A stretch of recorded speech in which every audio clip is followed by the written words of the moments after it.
It's a lonely sport. Yeah. It's a lonely sport. There's a lot of, like, even now, in my best year of my life in boxing, there's always trolls you've got to deal with. There's always negative comments you've got to deal with. Even more so now that I'm more in the public eye. Even before that Chris Kongo fight. Yeah. Like, for example, I knew I was going to be the underdogs for all the bookies. I knew my mates were going to chuck money on me, but at the beginning, to all my mates I said, don't tell me the odds.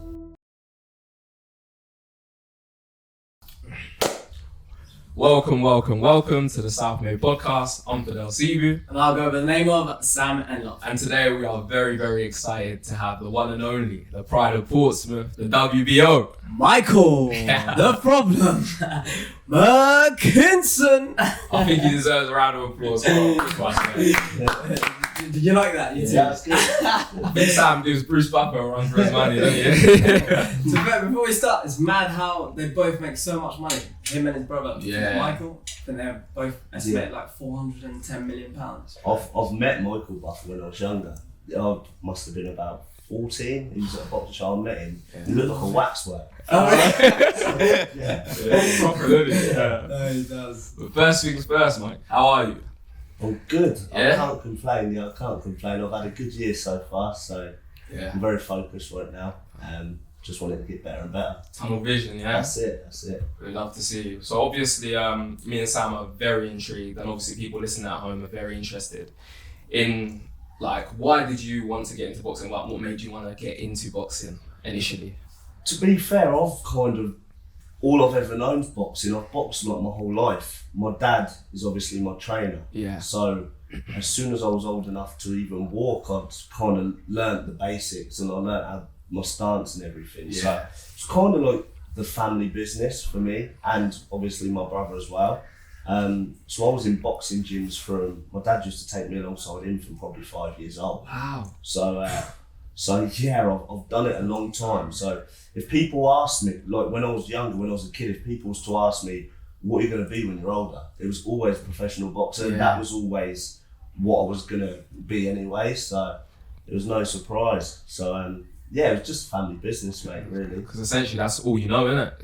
That's all I know. Especially if your father's just like, you're beside him from 5 years old, you know what I mean? So, yeah, that's crazy. I'm not good at anything else. Nah, that's incredible. Obviously, you had Kongo, which I think brought you up. A lot of people got to know you that way. But before the Kongo fight, I remember seeing you and asking you, like, Mike, are you confident that you're going to win this? And then you were just like, what really shocked me was you said it's going to change not only your life, but the life of your daughter, and that really hit me. So the question I always wanted to ask is, how's it like being a father, and how's that sort of changed you as an athlete? Yeah, mate. Like I turned pro in 2014, so I was 20 years old. I was still working full time for the first 3-4 years of my pro career, and then when I was 23, I think my daughter was born at like 22. Things changed. I was still working full time, and I remember my first title fight came at the beginning of 2017. Right.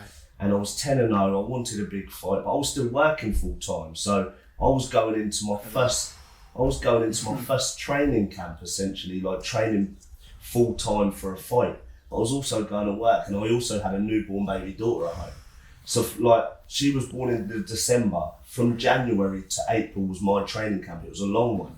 And I remember waking up 4:30 in the morning, going to the gym to get my work done before going home. Wow. Giving her a morning feed, going to do a full day at work in like an office, going back home after work, straight to the gym, training, and then home. And she was asleep by the time I got home every day, and it was such a mentally strong, like mentally tough training camp. Yeah. That one was probably the hardest one, because I didn't really see my daughter for like the first 4 months, on the weekends and like a little bit like when she was asleep and stuff like that. Yeah. And that was difficult. And then 12 months later, I managed to hammer notice in at work, and things have been a lot easier now. Obviously, I'm away quite a lot when I'm training for fights and stuff like that. Yeah. But my daughter understands that. She understands what I do. So yeah, and I've got quite a close relationship with my daughter. And like in boxing, if I can make her proud more than anyone else, I've done my job. Wow. Do you know what I mean? 100%. Incredible. Yeah. No, right that. Yeah.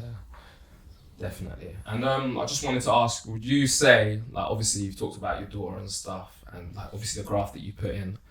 I mean, like, mentally, would you say your mind is your strongest asset? 100%. Yeah. 100%. If people see me, they see like this confident guy. But that's all down to my work ethic. Yeah. Like, I put in hard graft, and I've put in hard graft for a long time. Like, Yeah. people that have known me, I've boxed a long time, and I've always been dedicated, I've always been disciplined, but only recently it's starting to pay off. Yeah. You know what I mean? So there was a lot of hard years with like putting all that hard work in, put all that dedication in for hardly anything. Yeah. Now it's all worth it. But I think not just in boxing, I think in life, without that mental strength, you won't really succeed. Yeah. I think every successful person has to be mentally strong. Yeah. Me specifically in boxing, I think it's a big part of boxing in general. I think without that mental strength, in boxing specifically, you won't go anywhere. Yeah, because boxing obviously is like the highest, but when you're low, it's the lowest of lows, right? Do you know what I mean? But even now, in my best year of my life in boxing, Yeah. there's always trolls you've got to deal with. There's always negative comments you've got to deal with. Even more so now that I'm more in the public eye. Even before that Chris Kongo fight. Yeah. Like, for example, I knew I was going to be the underdogs for all the bookies. I knew my mates were going to chuck money on me, but at the beginning, to all my mates, I said, don't tell me the odds. Don't tell me what you're putting on. I don't want to know. Yeah. I didn't watch one of Chris Kongo's interviews in the build up to the fight. There was every other day I was getting tagged in something that he was doing an interview. I chose not to watch that. I chose just to focus on myself. Fight week on Twitter and stuff like that, all these boxing experts was doing Twitter polls. Of course. They was doing Twitter polls, and all I see was Kongo's going to win by a big margin all week, right? That's all I see. But I put that to the side, and all I was doing was focusing on myself the whole fight. That is me being mentally strong, because a lot of people in that fight, like the Kongo fight, they was in my shoes, they would have crumbled before even getting in the ring. Yeah. And I was so mentally strong, and so I knew if I could focus on myself, I can beat anyone, and that's what I did, and it paid off. No, you should be proud of yourself, man. No, that's incredible. Yeah. I think mindset and all that, it's all great, but the motivations that come with it, you've obviously got your daughters and your brothers in boxing as well. Yeah. How's that as sort of like a motivation? Mate, do you know, I live with my brother as well. We live together, so there's always one of us training for a fight. So there's always motivation in our household anyway. Like Lucas, he's in the gym.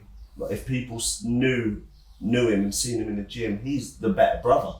He's watched me have more success and have more bit of success, and watch me grow as a fighter. He's always just been behind me. But it's just a matter of time until what he's doing in the gym is going to show on fight night, because he's a very talented fighter and he's a very hard working fighter, and everyone knows me, they're going to know him soon as well. And it's nice to see actually that coming from a fighting family, brothers both pushing each other on, you know what I mean, to new heights. So it's very nice to see that, man, honestly. Mate, like even in training camp, so we don't spar an awful lot, but when I'm like struggling to get the sparring one week, he'll come in and he'll give me the hardest rounds I ever have. I swear to God, I sparred him the beginning of the week, and come on, mate, life is trust. Feel it, innit? You're both different weights, or? He's just moved up, he's the weight below me now, but we're same sort of size. He's a big boy at his weight, so we're the same sort of size. He fights at the weight below me, so he's always gonna give me great rounds, gonna give me unbelievable rounds. So I'm quite lucky to have a sibling in the same job as me, because it brings the best out of you. Yeah, but no, just a quick one on that one. Sorry, just brought to my mind. Obviously, he's weight below you. You obviously know a lot more about fighting.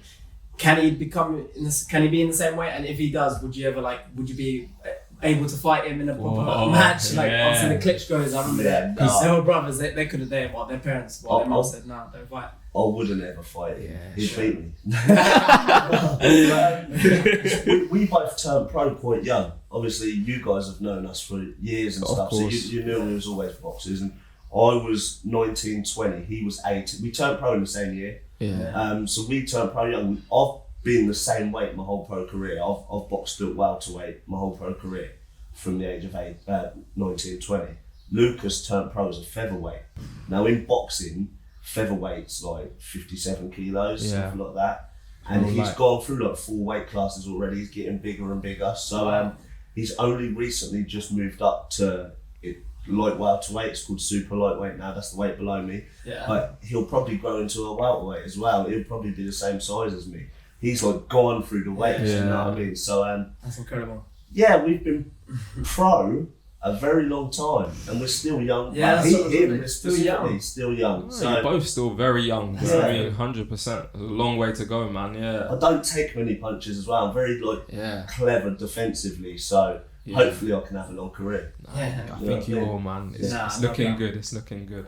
And obviously, I've done some research, and obviously, you was quoted saying like signing for Matchroom is the best thing that's happened to your career. Would you agree with that? Like, obviously, 100%. Yeah. 100%. Yeah. I am in like.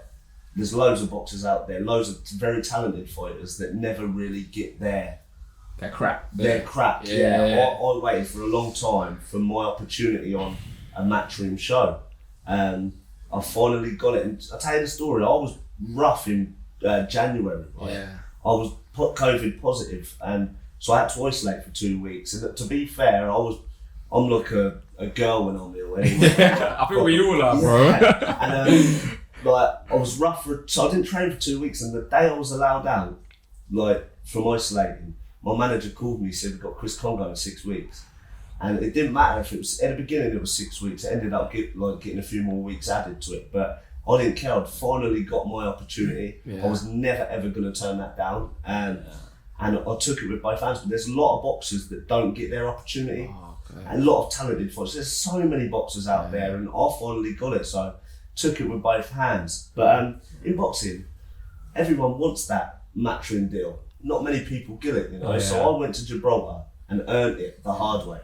And a couple of days after, I found out they was like interested in signing me. So they signed me on a free fight deal for starters. Yeah. So the next year of my life, I'm where I want to be. Do you know what I mean? I'm living a dream. All I can do is stay focused and keep learning, because these fights are only going to get harder. Yeah. They're not going to get easier. So that's all I can do my end. Yeah. Yeah. And I was watching a video actually, and obviously in preparation for the Kongo fight, you was out in Gibraltar, right? Yeah. Yeah. You was with all the stars and stuff, but you were quoted saying that didn't faze you. You just wanted to stay tunnel vision, get the job done. Yeah. And that was it, really, innit? So I've been in boxing my whole life, professional boxing probably my whole life as well, and you always see it. You see somebody getting their first chance on the big stage, TV, all these celebrities here, naming lights, and they crumble under the pressure, right? Yeah. I was never gonna let that happen to me. So what I did, like, we got to Gibraltar, we were staying in this 5-star yacht hotel. Massive. Looked beautiful. Lovely. Yeah. Really looked after. There was obviously all big people in the boxing world about, the Ricky Adams, like the Eddie Holmes was there, and interviews, cameras in your face the whole time.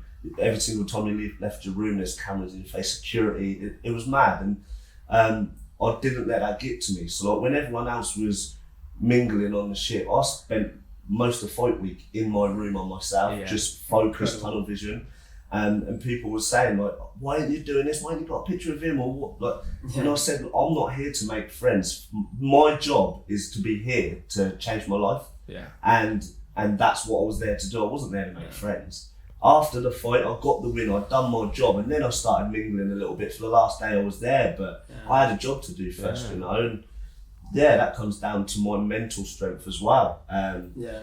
Because I was never gonna let my first chance on the big stage I was never going to crumble under that. Yeah. Never. And even when you had the interview, I was like, "This guy, you're made for this." Yeah. I was like, honestly, you didn't show any pressure, but no. I've visualised it from a long time. Yeah. A long time, and like since I was younger, I've visualised my name on TV, my name in lights. Yeah, you know what I mean? And now it's happened. Law of attraction, isn't it? That's it. That's it, man. Yeah, got to speak things into existence, put the work in, and look where you are now, man. It all comes down to the graft. Yeah. A bit of luck's involved, getting the opportunity, but it all comes down to the work ethic. And you make your own luck in this world, don't it? That's really, it. That's it. Yeah. No, that's incredible. But that's all the questions that I sort of had. Yeah. But now it's time for the quick fire questions. So basically, Mikey, you've got 60 seconds to answer the questions that we've got set for you. So yeah, you've got a stopwatch. Ready, Mike? Yeah. You want it. You want it. You got me on your toes. Yeah. Okay, ready when you are, fans. Right, Mike, you ready? 3, 2, 1, let's go. Toughest sparring partner. My brother Lucas Ballingall. Toughest opponent. A Russian called Evgeny Pavkov. Who's the better athlete, you or Lucas? Lucas is more talented. I'm very hard working. I see the differences there. Okay. Who's your favourite boxer of all time? Prince Nassim Hamid. Very good choice. Yeah, we love that. I read that. Come on. If you weren't a boxer, what would you be? An actor, probably. That's what You reckon? That's what I want to do after. Oh, is it? Bro. Okay. I couldn't imagine that though, but yeah, go for it. Right, who's your favourite artist? Top 3. Of all time? Yeah, music artists, yeah. Of all time? Oh, this is a tough one, man. Drake. Tupac. Yes. And I don't know, man. Quick one. Bob Marley. I love it. And the last one, we ran out of time, but I'll ask you. If you were to go on a dinner with anyone, dead or alive, who would it be? Take your time now. Yeah. Dead or alive. Mate. Yeah, I know. Tough one. Well, just a quick reference point. He said Mayweather. Yeah, I said Mayweather. I wanted to know what sort of drives him, because he makes so much money, doesn't he? So that's a good shout, to be fair. I don't know if I'd pick somebody in boxing. Someone out. There's a lot of people that have lived colourful lives, isn't there? So, probably a musician of some sort. Yeah. Probably. It's a tough one. It is a tough one, honestly. Probably Tupac again. Yeah, that's incredible. Yeah, That's a shout, man. No, really, you did well though, answering very quick. That's right. But have me back. It gets like that, man. It honestly gets like that. But no, honestly, Mike, I have a lot of time for you as a person. Yes, mate. Loved having you on the show. You're incredible inspiration. You put the city on the map, shall I say. Have you got any last words, any advice to people listening at home? Yeah. Obviously, I'm really proud to be flying the flag for Portsmouth at the moment, and obviously, this year's been mad for me, and I do generally get the love from everybody. Obviously, people can't really come to shows at the minute, but I know there's a lot of support, and I'm getting a lot of support. So I'll get this when I'm fully focused on my next win, and hopefully I'll bring big nights back to Portsmouth, so I'm really blessed to be the front runner for Portsmouth boxing. And I love my people. No, of course. And how can people catch your next fight, and when is your next fight? So I'm fighting August the 14th. It's in Eddie Earn's back garden. Oh yes. Tickets are really expensive. But yeah, August 14th, I'm defending my WBO global title against the #1 Polish guy. His last name's Ranowski. Can't pronounce his first name. He's very tough, he's very confident. He's going to try and knock me out, but 20 before have tried to knock me out. They've all come with a plan, and they've 20 have failed. They've all come unstuck. So it'll be live on DAZN now, DAZN. So that's basically the new platform for the big fight. So mate, I'm excited. No, I love that. I'd love to see it. Welcome to South Made. We'll definitely have you on show next. Peace out. I want them quick fires again. Love. Nice one. Thank you very much, man. Thanks. Yours. First name again.